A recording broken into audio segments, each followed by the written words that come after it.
Chapter 1. This job was going to be the death of her. Clara Maddison's cerulean eyes narrowed in on the stack of papers on her desk. That seemed to be growing instead of shrinking as the day went on. All she was supposed to do was go over the accounts from the past quarter and put them into the system, and yet, as the day wore on, her co-workers continued to show up with files they had found buried in their desk. It looked like it was going to be another late night for her. Clara had been working for Snyder Inc. for over 2 years as a project manager. Her job was to develop and manage the construction of new restaurants, clubhouses, and stores under Snyder's growing veil of influence. It was not to work on files that should have been processed the previous quarter. Unfortunately for her, the woman who was supposed to have done the work she was completing now had been fired 2 weeks before, and she was left cleaning up the mess that was left behind. Her direct supervisor had insisted that it be her that completed the project because she was the most likely to get it right. She should be flattered, she told herself, but she wasn't. She was just irritated that her plans for the night had to be cancelled so that she could work well into the night. Groaning softly as she sat back in her chair, Clara reached back and pulled her shoulder-length, chestnut brown hair free from the tail it had been constructed in since earlier that morning. She was a powerful woman in the company, working her way up the ladder quickly, and soon she was hoping she could work her way onto the board of directors. She always believed that her strong, curvy body looked better in pantsuits than it did in street clothes, and if she had her way she would be running the corporation before she turned 28 at the end of the year. That did, unfortunately, mean she had to do a lot of extra work around the company. The last of her fellow employees had left over an hour ago, the groups chattering about their after-work plans. She had been invited to join several of them, but of course she needed to stay behind and finish her project or risk the wrath of her supervisor, Mr. Snyder's personal assistant Jeremy. She wasn't sure why, but she was pretty sure that Jeremy hated her. The man seemed to make it his personal goal to keep her at work late or ruin her weekend plans. On top of it, she had caught him staring at her out of the corner of her eye on multiple occasions. It was never in a friendly or even flirtatious way either. It always seemed to be threatening and angry. It took all she had to convince herself that she was just crazy. Jeremy was the least of her worries at that point. If she wanted to get out of work before midnight, she had quite a bit to get done. Her plan was just to keep working until the files were all digitalized, but unfortunately she hadn't eaten all day, and her stomach was starting to sound like a war zone. Grimacing as her stomach rumbled, Clara let out a grumble and pushed back her chair. She could at least go around the corner and find herself something to eat. Snagging her purse where it was hidden away under her desk, she quickly exited the workspace and headed for the elevator. It was getting dark by the time that she exited the building, the sun dropping down behind the buildings. Waving at the security guard and explaining that she would be right back, she rushed to the nearest fast food restaurant she could find before making her way back.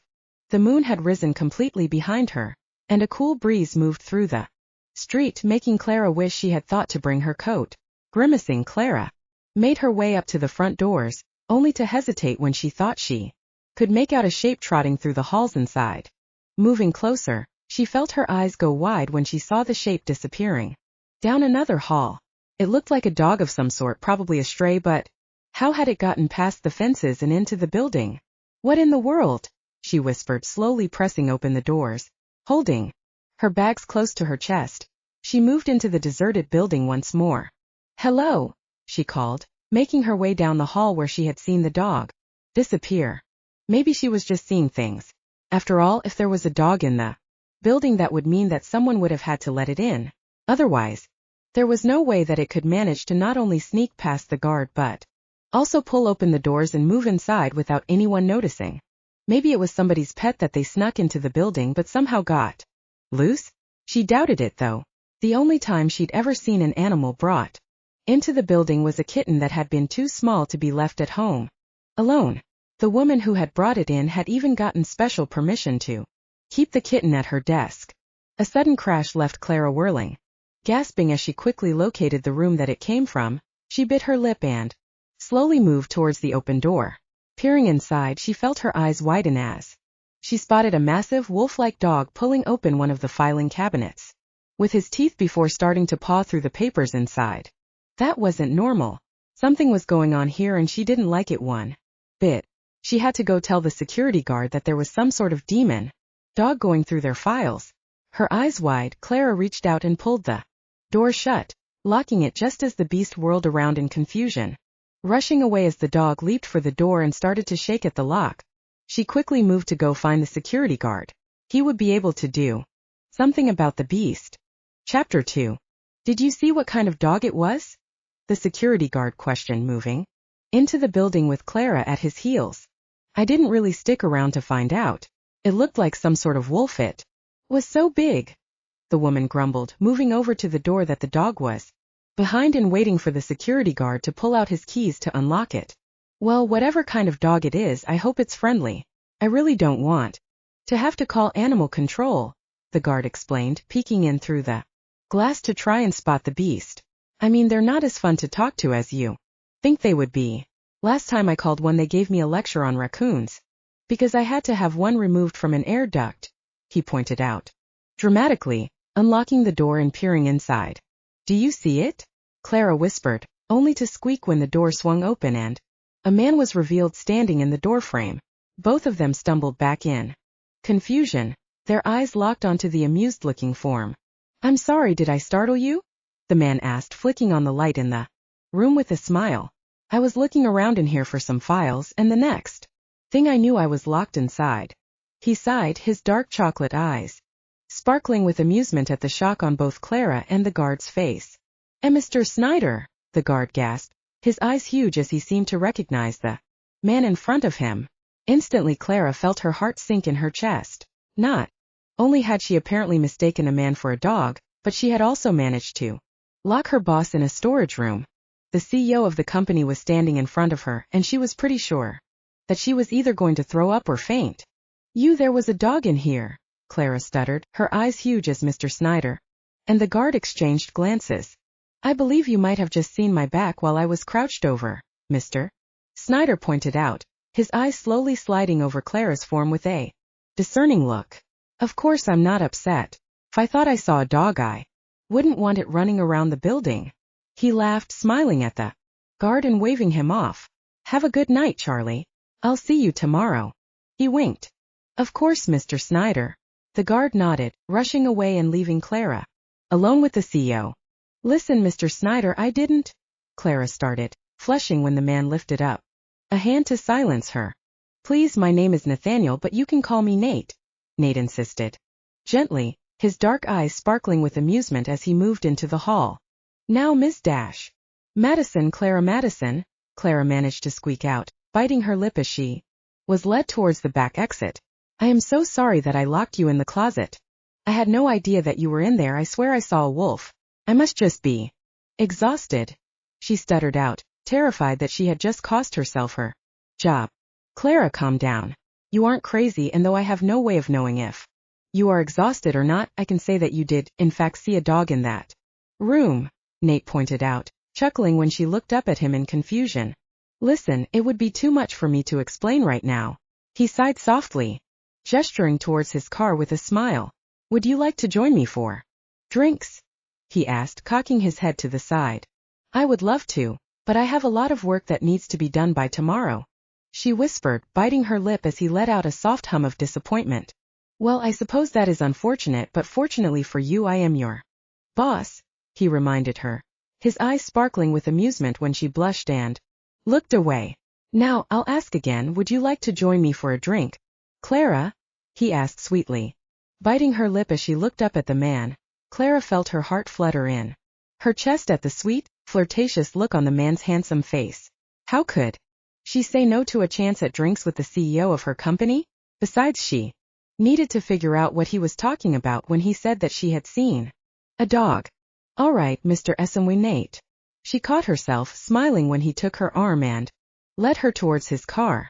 But you have to promise that you're going to explain to me exactly what's going on, she said, earning a laugh from Nate as he nodded. I swear, Clara, you will be completely filled in by the end of the night. He winked, helping her into the car before settling in himself. As their car slid away from the curb, Clara felt her heart flutter in her chest nervously. She was hoping that by the end of the night, the confusion that was bubbling in her chest would be Chapter 3. She had been expecting the man to bring her to a bar, so when they pulled up in front of his home, she felt a strange feeling of apprehension roll through her. Moving out of the car as he did, she bit her lip and allowed him to lead her up to the door. I hope this is all right. As much as I enjoy bars, I do find that my favorite place to drink is in my own home, he explained, taking her coat and hanging it up with a smile as he undid his tie with a relieved sigh. It's perfectly all right, she smiled shakily, moving with him into his sitting room and finding herself amazed at the full bar that he had set up there. I still would like to know what you meant when you said I had seen a dog. There was very clearly no dog in that room when we opened it, she reminded the man, accepting the glass of wine he handed to her with a frown. You are absolutely right to be confused, Clara. Nate smiled, sipping his wine and humming softly. You see, things are not always what they seem at first glance. When you saw the dog in the first time you peered in, what you failed to realize is that this dog was not a normal run-of-the-mill dog. Was a wolf. A wolf? That makes even less sense. There haven't been wolves in this area in hundreds of years, Clara pointed out, watching as the man moved around the room, taking note of his rich, musky scent that filled the air as he moved past her.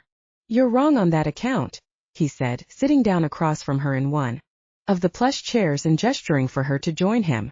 You see, many years ago there were hundreds of wolves roaming through these forests, and the legends claim that when man started to hunt them and chase them from their land, they developed the ability to mimic the shape of mankind, he explained, earning a frown from Clara.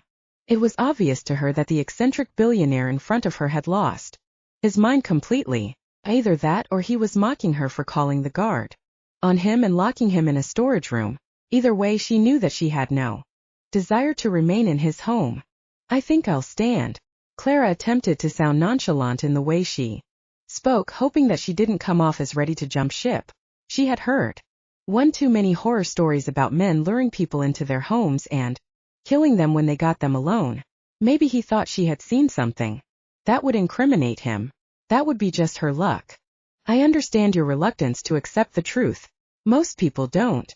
Nate smiled, taking a sip from his wine and humming at the anxiety obvious in the woman's stance. Relax, Clara. I won't hurt you, I promise. Honestly, I'm very interested in you, Clara. You've been rising up the ladder so quickly. I'd like to be able to get to know you a little more personally, he assured her, tapping his fingers against his glass. I'd love to, honestly I would, but maybe we could do it some other time? It's very late. She laughed nervously, her gaze flickering towards the door. She was so close, all she would need to do was run and he'd have to stand up to catch her. Why did she have to choose that day to wear heels? But if you leave, how on earth am I supposed to tell you about the dog you saw? He asked, looking more amused than anything at her eagerness to sprint out of the building, chuckling when she hesitated, obviously tempted to hear what he had to say. He hummed softly. There was a dog, Clara, he pointed out. Yes, I know. I'm not blind, I'm just apparently a bit stupid, Clara grumbled, reluctantly sitting down across from Nate and eyeing him cautiously. Are you going to tell me that you're some sort of werewolf and that I should be careful because you're dangerous and you might hurt me? Listen, I've read the books and I wasn't impressed. If this is some way to seduce me, you're going to be horribly disappointed, she pointed out bluntly, earning a stunned look from Nate as he looked back at her. I didn't mean to. He seemed to struggle for a minute to comprehend what she had said, his eyes filling with mirth as he threw back his head and roared with laughter. Shaking his head, he ran his fingers through his hair and looked up at the woman. Can you blame a guy for wanting to play a little mysterious? He asked, his soft eyes filling with amusement when she eyed him slowly. Fair enough, no more games. You want me to get straight to the point? I'll get straight to the point, he mumbled, sliding his fingers through his tousled hair and standing. Like I said before, I appreciate your forwardness, but I'm really not looking for a relationship with my boss at this moment. I am attempting to rise through the ranks, and the last thing I need are nasty rumors going around that you and I are dating, she mumbled, moving to stand herself and hesitating, when the man in front of her seemed to slowly shift in place. Are you all right, mister? She shut up with a screech as the man doubled over, sinking onto all fours while his body shifted slightly. Instantly, as his body changed in front of her, his eyes went from chocolate brown to bright yellow. His skin shifted from tan flesh into gray, nearly black fur. He was larger than a normal dog, but she recognized him almost immediately from the room. He wasn't lying. He was the dog. Letting out a shriek as she fell backward into her chair, Clara scrambled away from the massive beast and whimpered when he trotted forward and let out a little playful growl. Her heart pounded in her chest. Looking up at the man with terrified eyes, she whimpered and immediately snapped her eyes closed when the wolf leaned in, growling menacingly in her ear.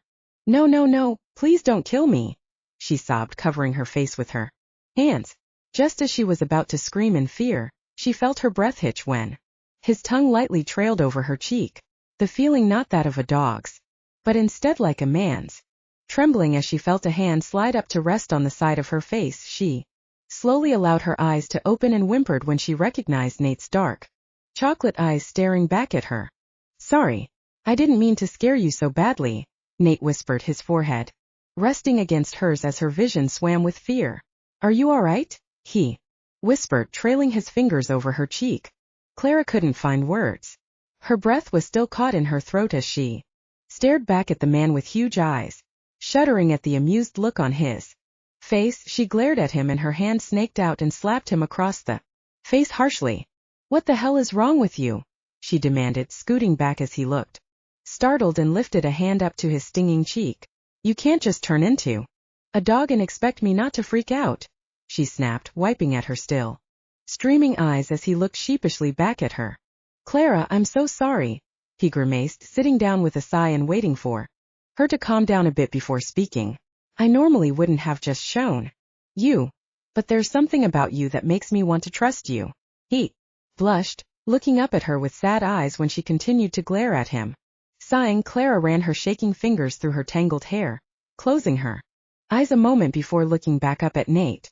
"I'll take that wine now," Clara insisted, moving to her feet and slumping onto the couch with a groan. After everything she had been through that night, she was going to need more than a glass of wine to calm her nerves, but at least for now it didn't look like he had any intentions of killing. Chapter 4. It took a couple of glasses of wine to calm the shaking in Clara's hands, but the truly apologetic look on Nate's face helped to soothe her pounding heart. Despite his dangerous appearance as a wolf, his human self was far from threatening.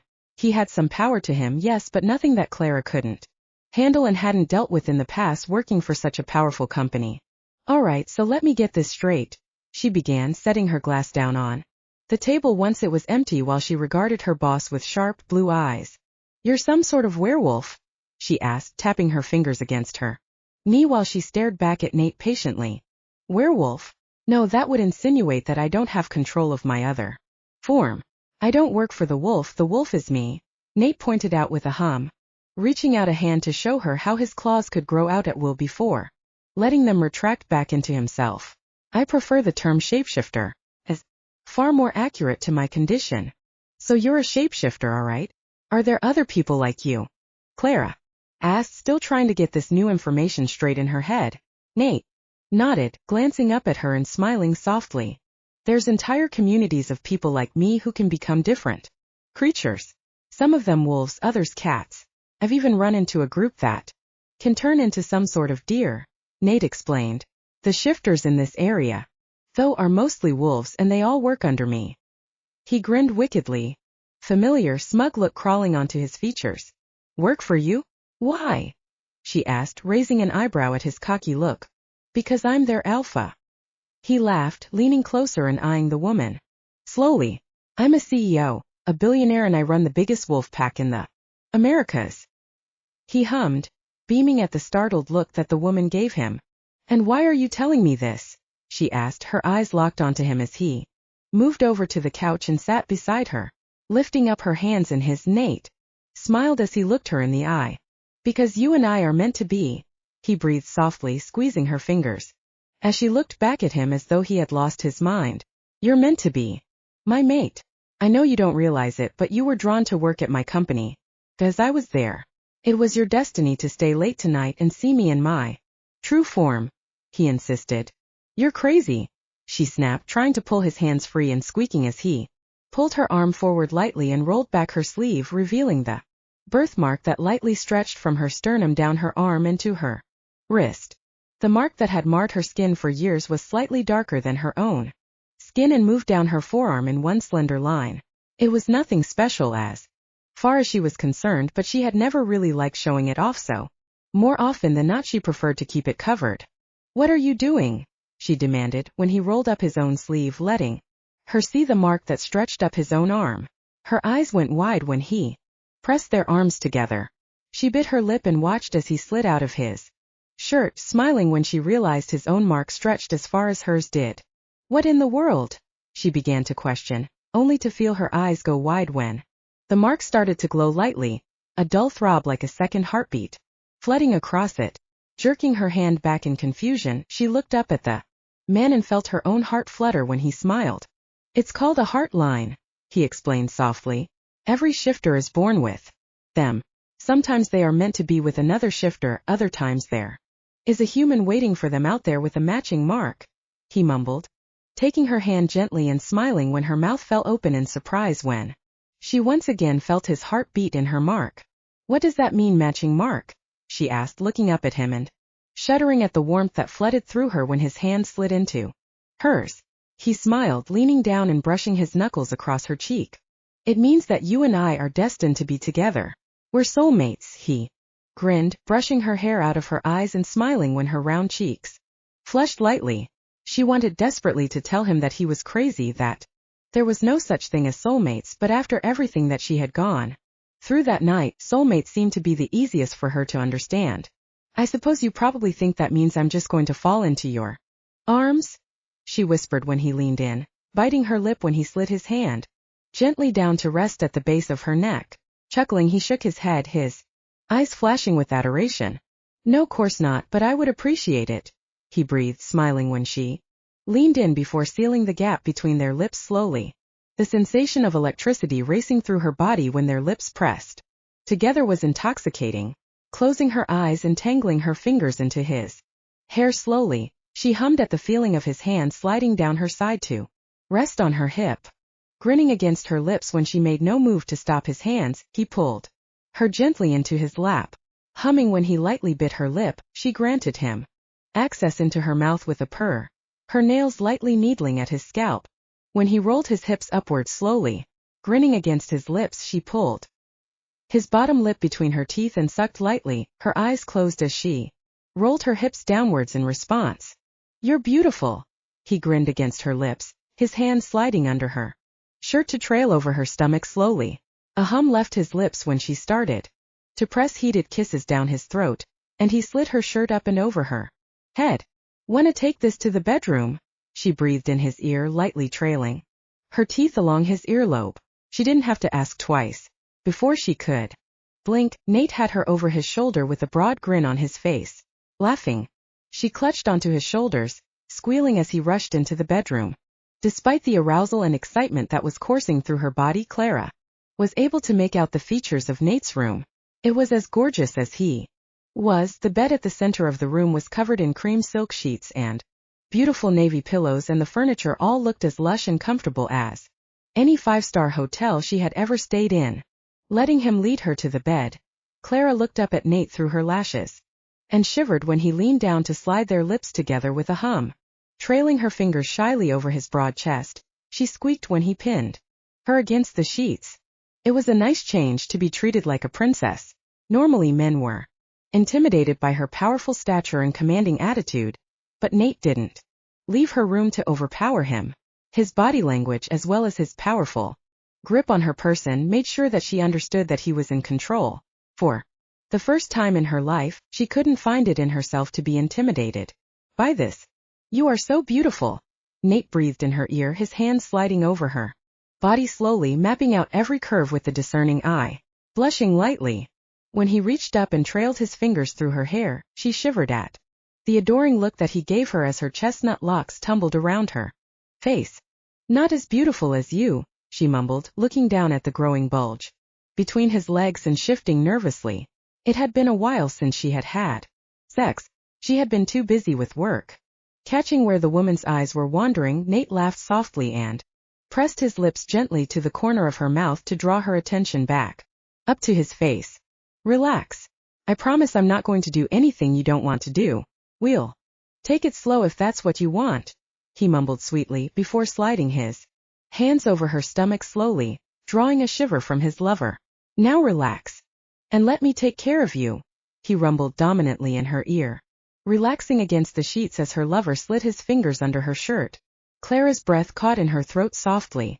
His hands were warm and powerful against her skin and left her melting against the sheets, shivering when he slid her shirt up over her head. She let out a delicate gasp when his hand slid between her legs and gently rubbed against her clothed opening. You're already wet. Are you that eager for me? He hummed in her ear, trailing his tongue over her throat and chuckling when she let out a whimper.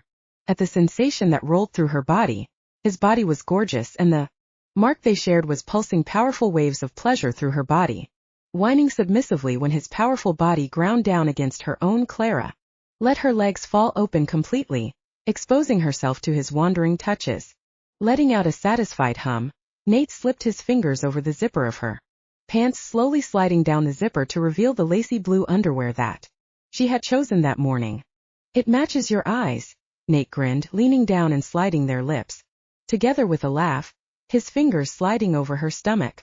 Loving the soft moan that fell from her lips, he slid his tongue over one of her breasts, sliding his hand behind her to unhook her bra, letting it fall away from her chest. He grinned at the way her voluminous chest bounced freely.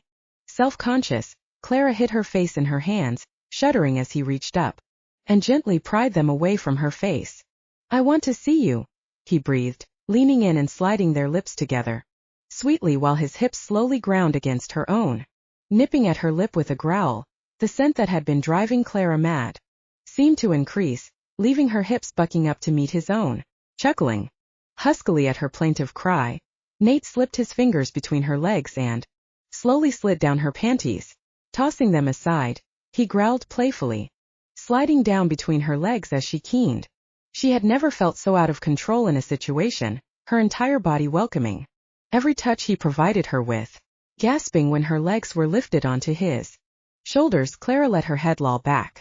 The sensation that the mark on her arm was sending through her body was leaving her legs quivering, her body opening up to his advances eagerly. I want you, she begged, gasping when he let a long finger slide between her folds and gently tease at her clit. Whimpering as she arched her back, she was stunned to feel an orgasm roll through her body at the gentle touch. Gasping in surprise at the sudden feeling, she curled her toes and whined lowly. One thing that I forgot to mention was that the marks allow us to arouse our partner just being in their presence. I suppose you've noticed that, Nate chuckled heatedly, mouthing at her throat and chuckling when she bucked her hips down against his gently moving finger. Sitting back a bit so that he could slide out of his own pants, Clara felt her heart flutter in her chest when she finally caught sight of his length. He was far larger than any of the partners she had had in the past, and the idea of him being inside of her left her entire body quivering with need. I told you it was nothing to worry about, he winked, leaning down to kiss her as he slipped his fingers between her legs again. Gently slipping a finger inside of her, he let another wave of the scent roll between them, leaving her arching her back in delight. Ah, Nate, she groaned, biting down on his seamless shoulder, marveling at the way the sparks traveled across his beautiful body, trembling lightly when Nate slipped a second finger alongside the first, rubbing lightly at the bundle of nerves inside of her that left her arching towards his touch. Clara let out a delighted cry. Your body is so ready for me. I don't even need to stretch you out, do I? Nate smirked, his free hand sliding over one of her hips with a grin and rubbing at the soft skin there, obviously relishing at the way she squirmed and gasped beneath him. He leaned down and slid his tongue over one of the nubs on her chest, his teeth sliding over the nipple slowly. Wrapping her arms around his shoulders, Clara marveled at the contrast of their bodies, her soft skin pressed against his muscular chest. Gasping when his fingers slid out of her, she whined lowly as he leveled the tip of his throbbing erection at her opening. Ready for me, love? He breathed in her ear, smirking when she nodded eagerly. Trembling as he slowly pressed inside of her, she gasped at the sensation of every inch of her being filled biting down on his shoulder once. More to keep from screaming, she wrapped her legs around his strong waist, gasping as he pressed into her until his hips pressed firmly against her backside. "Nate, you're so big," she gasped desperately, her entire body quivering around his shaft as he rolled his hips forward slowly, letting out a delighted gasp as he gradually started to pick up speed. Clara clung onto his broad shoulders, letting her nails drag over his back eagerly. The sound of their breaths tangling together and the slap of skin on skin in the otherwise silent room left Clara writhing under her lover. "Nate!" she cried, her eyes rolling back in her head and her mouth falling open with a gasp, whimpering when he slid their lips together, their tongues sliding together in a battle for dominance. Clara felt her body twitching around his massive length. She had never felt this way while making love to a man before. Her entire body felt as though it were on fire, and her hips jerked up to meet his thrusts, with a need she could barely contain. Whimpering desperately as Nate held her in place, she let out a desperate keen and bit down on his shoulder, finding her climax with a muffled scream. Above her, Nate groaned, his hips snapping forward into her once more before he too found his release, filling her to the brim as he held her in place. Groaning softly, he pressed his face to her chest, his breathing heavy as Clara clung onto his shoulders desperately. Curled up in each other's arms, they both started to doze. Nate groggily slid out of her before pulling her against his chest with a yawn. Too tired to protest the mess he had left, Clara pressed against his chest with a moan, falling asleep in his arms without another word. Chapter 5. After a few weeks, Clara wasn't sure how to explain her relationship with Nate. She had woken up the next morning to Nate cleaning her off gently with a soft warm cloth, his eyes soft and adoring. They had exchanged gentle kisses and a warm shower, but as soon as they entered the workplace they became two separate people again. He explained to her that as much as he wanted to show affection to her during the day, the last thing he wanted was for her to end up with a bad reputation. Because of him, they could have each other in their free time and at night, but during the day they weren't lovers. They were employee and employer, and Clara was happy about this. Things were going great until she started feeling nauseous in the mornings. After waking up and rushing to the bathroom immediately for a week straight, she shook off the idea of food poisoning or a stomach bug and quickly realized that they might have a far more severe problem on their plates. She was pregnant, and she had no idea how she was going to tell Nate. Sitting at her desk with her head in her hands, Clara groaned as she glared down at the decaf tea sitting on her desk, wishing desperately that she could have coffee or at least something with caffeine with it. She had a headache that could split a board, and her stomach felt as though it was attempting to escape her body through her esophagus. "You don't seem to be feeling well this morning," a voice hummed behind her, earning a grimace from Clara as she looked up. Her supervisor, Jeremy, was eyeing her slowly as he tapped a pencil on his clipboard. "Late night?" he asked, raising an eyebrow at the cup of tea on her desk. "I could get you something with some caffeine if you'd like. It might help." He grinned, his eyes flashing as if he knew. She had never liked Jeremy. He was aloof and incredibly self-important. He had never liked her either, but had never had an excuse to get rid of her.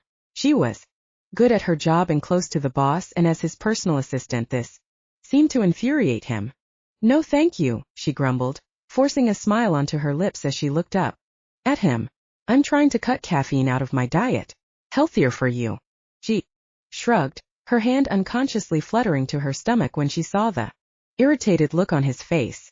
"I see. Good for you. I understand how difficult it is to give up one of your vices," he rumbled, his pale eyes flickering towards Nate's office before returning to Clara's face. "Who knows, maybe you'll be able to let this one go." He smirked, turning and walking towards Nate's door as it swung open. "There you are, Jeremy. Would you mind running these files down to the first floor for me?"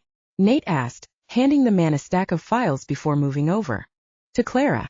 Clara couldn't help but notice the glare that Jeremy sent their way, her already unhappy stomach clenching at the near murderous look in his eyes. She knew that the man hated her, but she wasn't sure why he had suddenly got so violent.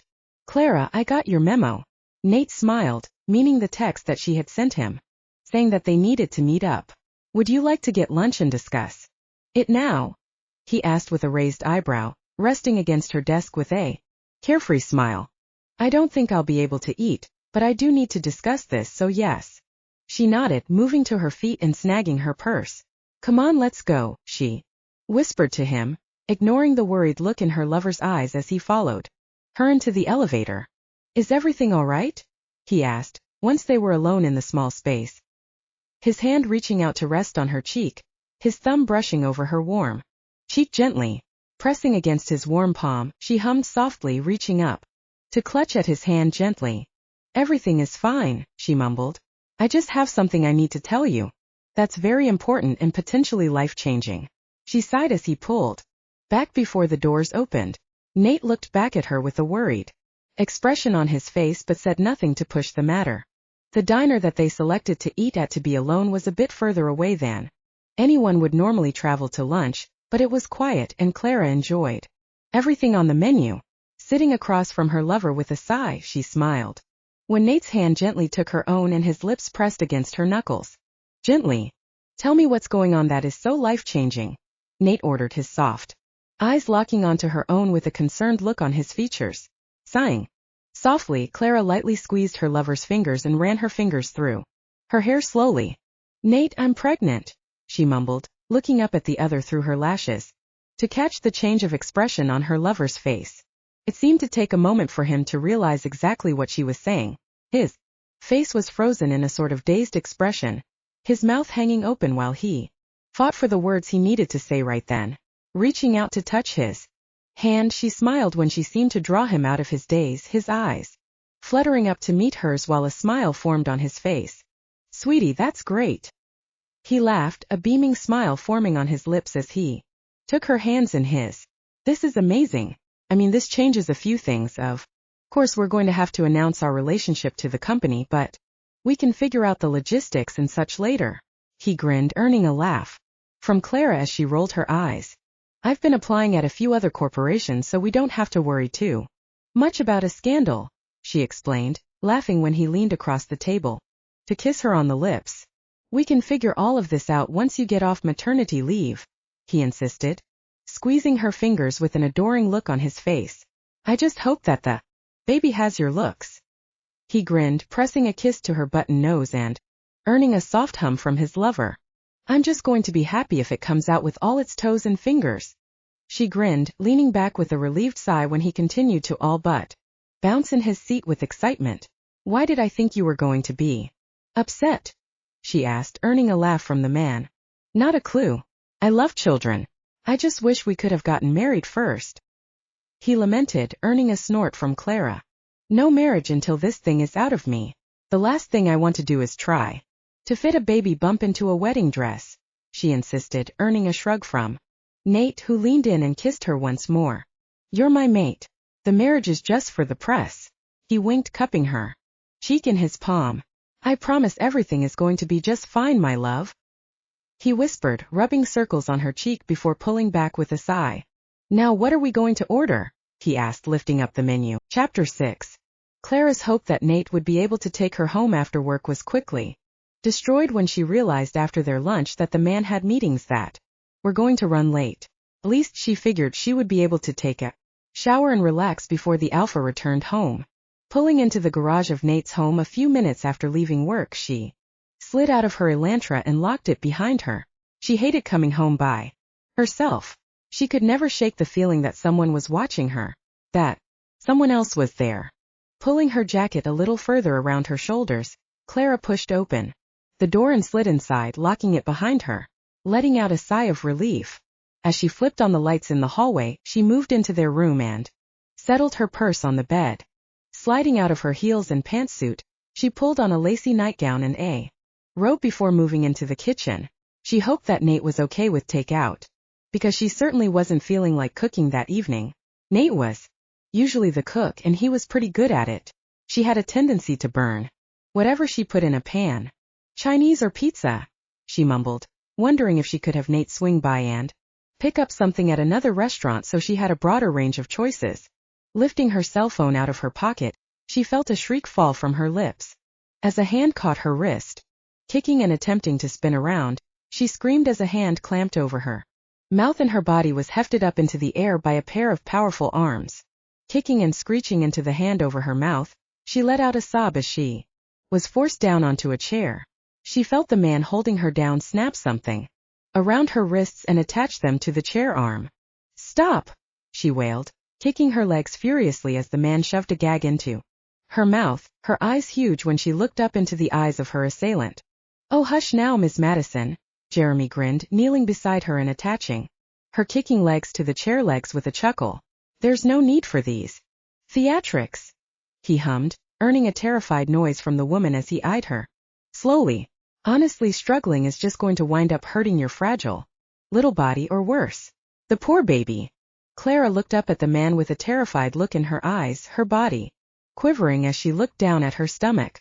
How did he know that she was pregnant? She hadn't told anyone but Nate, and that had only been earlier that day. Trembling as she watched the man circle her, she let out a terrified noise when she saw his fingertips shift into familiar claws, her eyes going wide with terror when his claw slid over her cheek slowly. "Hush now, don't cry, dear," Jeremy hummed, his eyes flickering over her form with a hungry look in his eyes. "You know I didn't have a problem with you until you started sticking your nose where it didn't belong." He spat, his eyes flashing murderously. "Nathaniel, he's a fantastic alpha, but he can't keep his damn head out of the clouds. If he had just listened to me and dropped you when I told him to, we wouldn't be in this mess," he explained, earning a confused and mortified look from the woman, straining against the handcuffs attaching her to the sturdy wood of the chair frame. She let out a squeak when Jeremy slapped her across the face, her breath hitching in her throat as a muffled sob fell from her lips. "You see, Clara, he's not just risking his own reputation by dating a pretty little upstart like yourself, he's risking the security of the pack," Jeremy pointed out, his eyes changing from pale blue into something dangerous. "The iris is a poisonous yellow. I have been his second in command for years, and I will not let you ruin this pack. I will not let that parasite inside of you risk everything that our people have worked for in this god-forsaken company," he snarled, grabbing her jaw and forcing her to look up at him. "You understand that this isn't personal, of course?" he hummed, his nails digging into her chin painfully as she let out a weak noise of protest. "I've been keeping an eye on you for weeks, and I was hoping you would wise up and leave the bastard, but when I realized that you were pregnant, oh sweetheart, you didn't leave me much of a choice." He laughed, lightly patting her cheek, before moving over to the counter and lifting up a nasty-looking blade.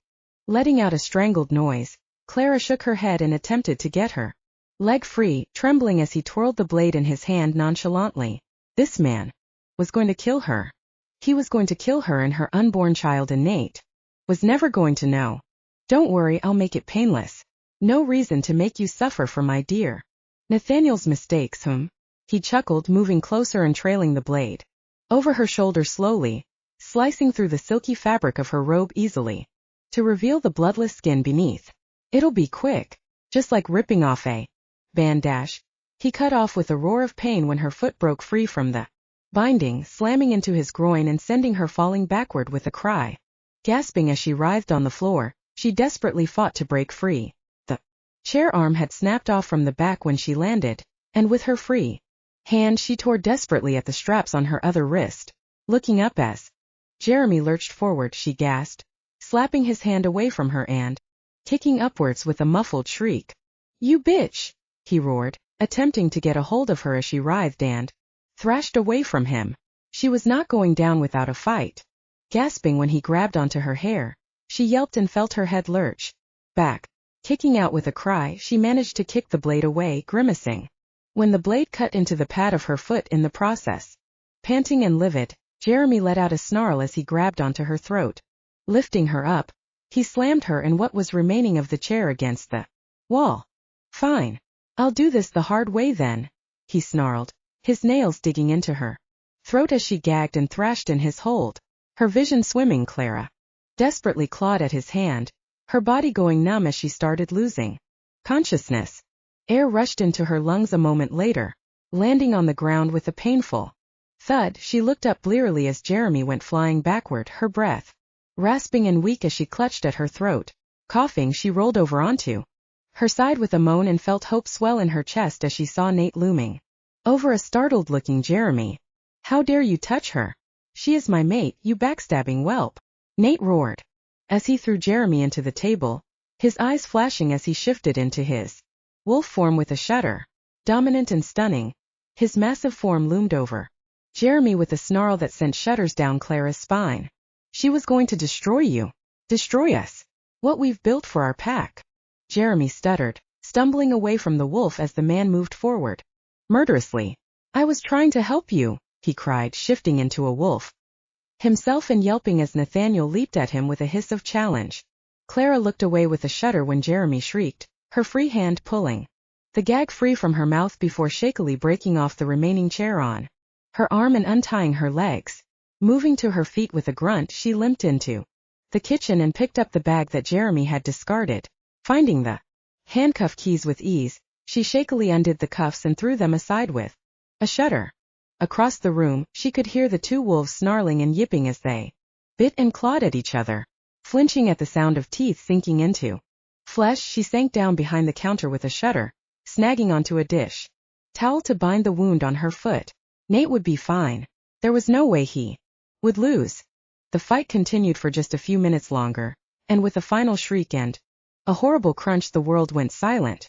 Trembling, Clara felt her breath hitch and she grabbed Jeremy's discarded knife as a form moved around the counter, brandishing it at her potential attacker. She let out a relieved noise when Nate held up his hands.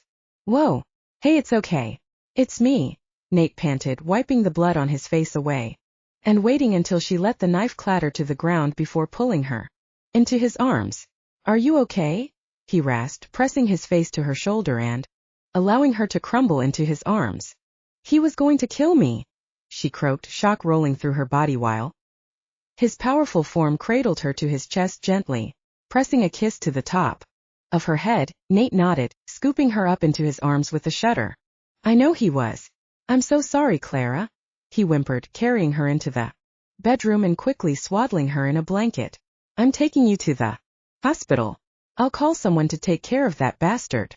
He closed his eyes, a shudder rolling through his form. I thought he was my best friend, and then I saw him standing over you like that. I never thought he would do something like that to anybody, he croaked, as he held her shaking form to his chest. You saved me, she whispered against his chest, tears staining his shirt as his grip tightened around her shaking form. Course I did, you're my everything, he whispered against her shoulder, trotting down the stairs towards his car. Melting against his chest, Clara allowed herself to be enveloped in his comforting embrace. She didn't think she could ever be more in love with a person than she was in that moment. Chapter 7. Recovering for the next few weeks left Clara with a lot to think about. Mostly, her relationship with Nathaniel, and the growing love she had for the life growing inside of her. The attack had left their lives in a sort of chaotic jumble. Their business life was put on hold in favor of pacifying the police, the media, and their co-workers with an explanation of what had happened, and how Jeremy had wound up dead on the floor of Nathaniel's apartment. Fortunately, the majority of the scandal had wound up pushed under the rug in favor of an investigation into Jeremy's motives. The police settled on some sort of crime of passion and determined that Jeremy was simply jealous of the relationship that Clara and Nate had.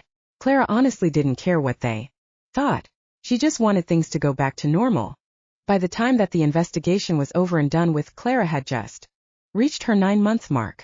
Just before their child entered the world, Clara decided to resign from her position within the company. Of course, she didn't have any intention of stopping her career forever. She had every intention of returning back to the hustle of corporate life, but decided she would rather spend the first year or two of their child's life at home.